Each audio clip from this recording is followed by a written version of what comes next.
순수한 추기경에 우리가 서로 사랑한다는 것 7번째입니다. 대통령과의 대화. 그동안 여러 대통령과의 만남이 있었습니다만 가장 뜻깊은 만남은 1974년 7월 지금은 고인이 된 지학순 주교가 민청 학년 사건에 연루되어 중앙정보부에 의해 구금되었을 때였습니다. 이 사건을 해결하기 위해 당시 중앙정보부 차장이었던 고 김재규 씨가 박정희 대통령과의 면담을 제의했는데 나는 주교회를 소집해서 주교님들과 상의하여 답하겠다고 했습니다. 그리고 주교회의에 물었더니 찬반이 꼭 반반이었습니다. 그래서 의장이었던 내가 면담 제의를 받아들이는 쪽으로 택하고 청와대에 가서 박 대통령과 마주 앉게 되었습니다. 박정희 대통령은 장기 집권할 사람 1시간 반 정도 의견을 나누었는데 박 대통령과의 몇 차례 만남에서 유일하게 대화다운 대화였던 것으로 기억합니다. 박 대통령과는 이보다 앞서 청와대 식사 초대로 한 번 만났고 진해 해군 사관학교 졸업식에 초대되어 기차로 진해까지 간 것이 2번이었습니다. 물론 그 후에도 몇 차례 있었습니다만 그 어느 때에도 대화다운 대화는 없었습니다. 1972년 봄 진해에 갔을 때에는 기차 안과 진해 공간에서 함께 식사하는 등 무려 11시간 마주 앉아 있었지만 내게 말할 기회를 거의 주지 않고 혼자 이야기하는 것이었습니다. 그때 나는 기회를 주면 내 생각을 말씀드리겠다고 마음먹었던 것을 취소하고 오늘은 듣자, 그리고 이분이 어떤 분인지 성격과 통치 이념이 무엇인지 들어보자 하는 생각에서 듣는 쪽으로 마음을 바꾸었습니다. 그분의 말씀과 태도, 경제발전 구상, 그리고 그때 막 시작한 새마을운동, 4대강 개발계획 등에 대한 이야기를 들으면서 나는 이분이 스스로 물러날 사람이 아니라는 것, 즉 장기 집권하리라는 것을 나름대로 강하게 느낄 수 있었습니다. 마침 식목일 다음 날이었는데 헐벗은 산에 대한 이분의 남다른 관심, 또 기차역을 지날 때마다 프라토너스 나무가 전지된 데 대한 강한 반응을 보고는 좋게 말해서 우국지사이고 강산 구석구석 나무 한 그루, 풀 한 포기에까지 관심을 쏟는 그런 분이었습니다. 동시에 그 모든 것을 자신이 돌보고 가꾸어야 한다고 생각할 만큼 집착이 강한 분이라는 느낌이 들었습니다. 그래서 이분은 자신이 생각하는 집착이 강한 분이라는 느낌이 들었습니다. 그래서 자신이 생각하는 나라를 이룩하기까지 물러날 뿐이 아니라는 판단을 하였습니다. 그 때문에 다음날 나는 혼자 서울로 올라오면서 매우 우울하였습니다. 지학순 주교가 구속되었을 때의 만남은 박 대통령이 시국에 관해 나름대로의 생각을 이야기하고 나는 내 생각을 이야기하면서 서로 경청하는 분위기 속에서 대화를 주고받았습니다. 이 자리에서 박 대통령이 문제로 삼은 것은 3가지였습니다. 즉, 종교 또는 교회의 역할은 무엇이냐, 언론 자유와 노동 문제에 교회가 왜 관여하느냐 하는 것이었습니다. 그때 가톨릭 교회에는 노동 청년회가 있었고 개신교회는 도시산업선교회가 있었는데 통칭으로 도산이라고 하였습니다. 그래서 도산이 노동 문제에 개입하면 그 기업은 도산한다고 하여 도시산업선교 활동을 비난하는 여론이 많았습니다. 정치, 경제 문제도 윤리도덕의 범주. 박 대통령은 먼저 종교 또는 교회의 역할을 말하면서 종교란 마음을 순화시키는 것이 목적이지 정치 문제에 개입하는 것은 아닌 것으로 한다는 뜻의 말씀을 하였습니다. 정치, 경제 문제에 관여하는 것은 종교의 영역을 벗어난 것이고 정교 분리 원칙에도 위배되는 것이 아니냐 하는 요지의 말이었습니다. 그분의 말은 사실 그 시대의 교회 안팎에서 계속적으로 제기된 근본 문제였습니다. 그때 나는 이렇게 말했습니다. 대통령이 종교의 역할을 그렇게 보는 것은 충분히 이해합니다. 왜냐하면 우리 교회 안에서 신자들 중에는 물론이요, 나와 같은 성직자들도 그렇게 생각하는 이들이 상당수 있는데, 신자가 아닌 대통령이 그렇게 보는 것은 이해할 뿐 아니라 당연하기까지 합니다. 그런데 한번 달리 생각해 보십시오. 한 사회 안에서 사람들이 종교나 교회에 대해서 첫째로 기대하는 것이 무엇이겠습니까? 단지 개개인의 마음을 위로하는 것 뿐이겠습니까? 종교나 교회는 그 사회에서 빛과 소금의 구실을 다 해줄 것을 바라고 있고, 개개인의 마음뿐 아니라 사회 전체의 어둠도 밝혀줌으로써 사회를 도덕과 윤리로 정화시켜 주기를 원하고 있지 않습니까? 만일 사회가 윤리 도덕적으로 타락하고 부정부패로 썩어가고 있는데도 교회가 아무것도 하지 않고 방관만 하고 있다면 직무유기라고 말하지 않겠습니까?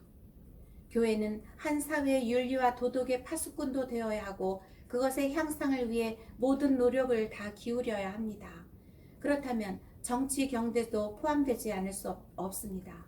국민 생활에 가장 큰 영향을 주는 정치와 경제가 윤리 도덕의 범주 밖에 있다고는 말할 수 없지 않겠습니까? 나도 대통령이 지적한 종교 분리의 원칙을 교회도 존중해야 한다고 봅니다.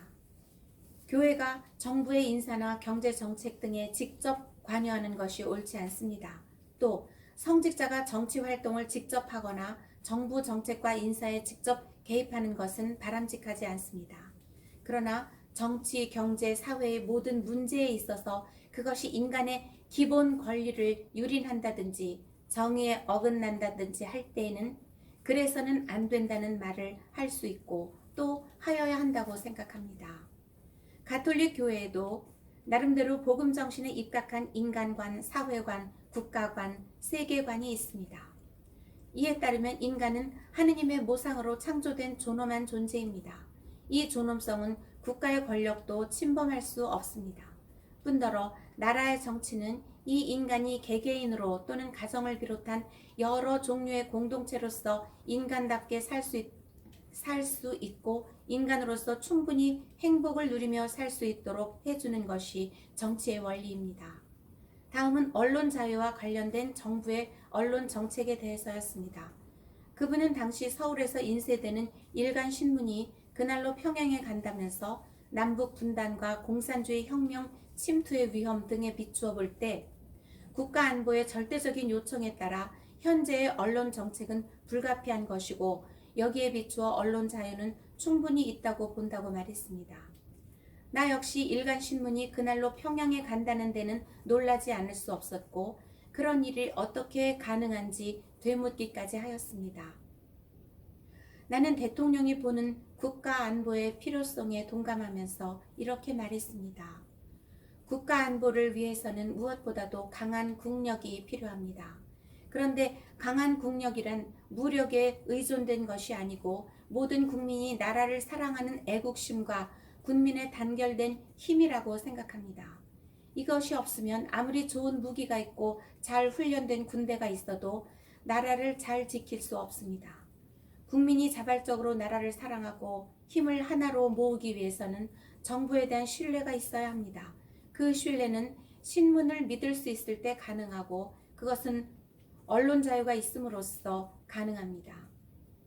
오늘날 국민은 모든 신문을 시시비비를 잘 가릴 줄 아는 신문이라고 알려진 동아일보까지 서울신문과 같이 생각합니다.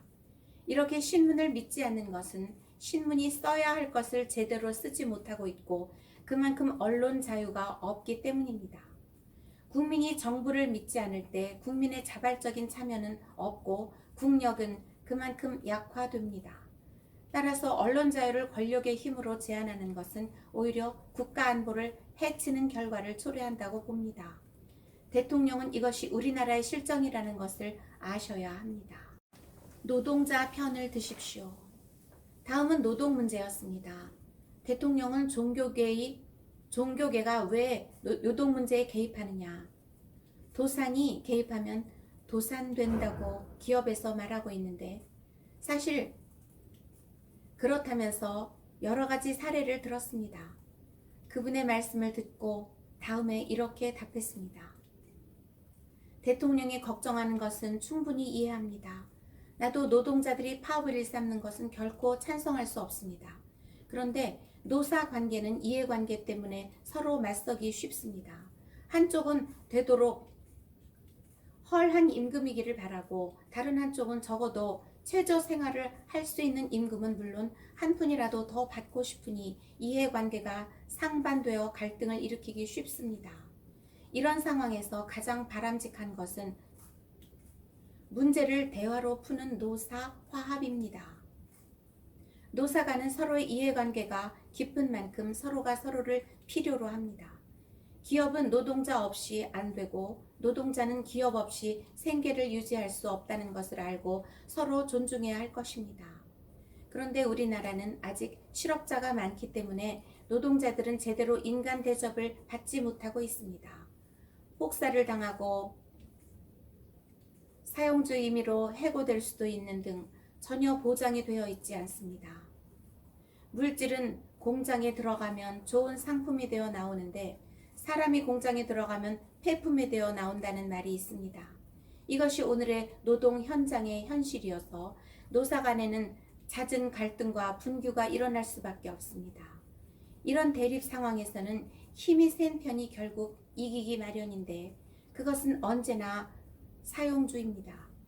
왜냐하면 사용주는 본래 개개인 노동자에 비하면 엄청나게 큰 강자인데 거기다 중앙정보부, 경찰, 심지어 노동자를 위한다는 명분 아래 만들어진 노동청까지 기업주 편입니다.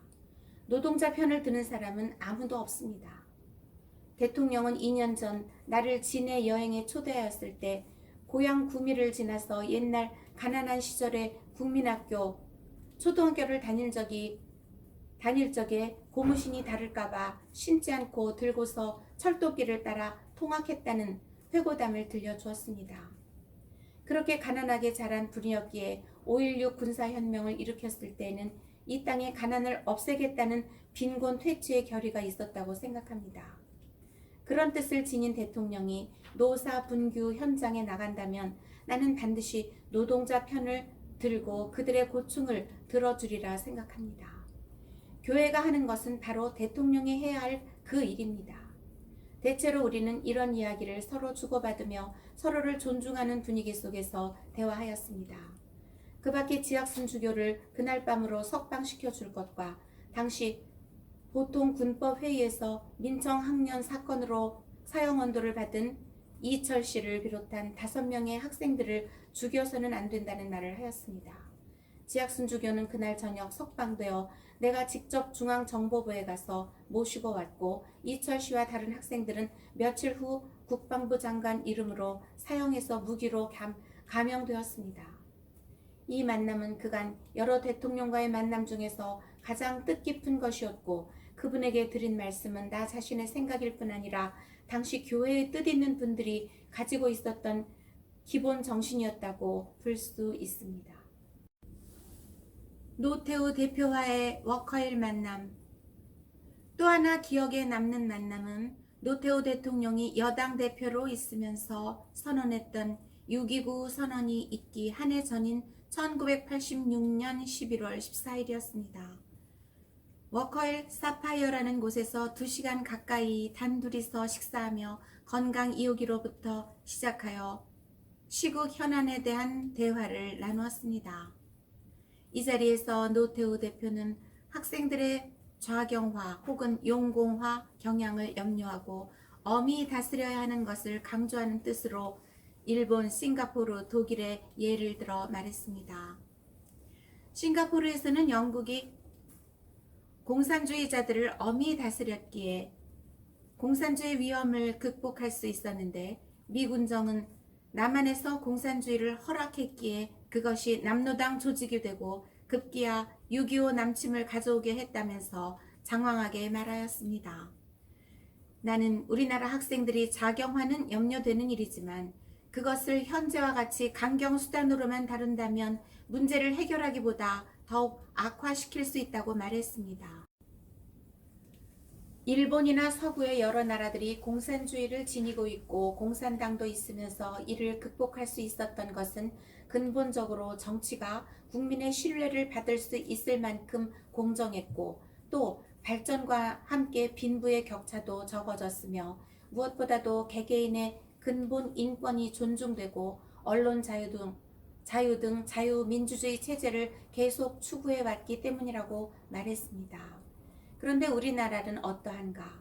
제5공화국이 들어서고 정의사회 구현이라는 슬로건이 파출소마다 붙어 있고 그것을 크게 내세웠지만 그 때문에 정의가 더 구현되었다고 보는가? 심지어 대통령 주변에 대해서도 여러 가지 불미스러운 말들이 많이 나도는데 그것이 다 유언비어라고만 볼 수는 없지 않은가? 게다가 사회 풍조는 부익부 빈익빈의 현상을 빚어내고 잘 사는 사람은 온갖 사치를 다하는 반면에 못 사는 사람은 상계동의 철거민 경우처럼 집도 절도 없는 사람이 있지 않은가. 그동안 참으로 자유민주주의가 성장해 왔다고 보는가. 민주화의 의지조차 의심스러울 만큼 지금 모든 것이 위축되고 매일매일 구속, 단속, 엄단 등 무시무시한 분위기이지 않는가. 이런 상황에서 젊은이들이 정의감에 불타지 않으면 이상하다고 말했습니다. 단 그렇더라도 나 역시 그들을 용공으로 부르는 데는 참으로 우려치 않을 수 없으나 그것을 치유하기 위해서는 근본적으로 정치는 공정하고 정의의 바탕을 두며 정치하는 이들이 참으로 사리사욕을 떠나야 하고 조금이라도 이 나라가 자유민주주의로 나가고 있다는 희망을 주는 것이어야 한다고 말했습니다. 개헌 이야기도 나왔는데 노 대표는 정부의 개헌 의지를 의심치 말도록 당부했지만 나는 그렇다면 의심치 않도록 민주화로 전진하는 모습을 보여달라. 당신이 바로 민주화에 있어서 백지에서 출발한다고 말하지 않았는가. 그런데 어느 날 백지는커녕 어디서 만든 것인지도 모르는 내각 책임제안이 나오지 않았나 라고 하였습니다. 대화 도중 다시 좌경화 문제가 나왔는데 이때 나는 학생들의 자경화의 근원에는 사회 경제의 부조리도 큰 원인이지만 군사 정권이 들어선 것도 원인이라는 점을 지적해 주었습니다. 마지막으로 헤어지면서 국민의 마음이 지금 너무나 얼어붙어 있는데 이것을 녹여야 한다고 말했고 참으로 사심없는 정치와 민주화로 확실히 간다는 구체적인 모습을 보여달라고 부탁까지 하였습니다. 다음 주에 계속됩니다.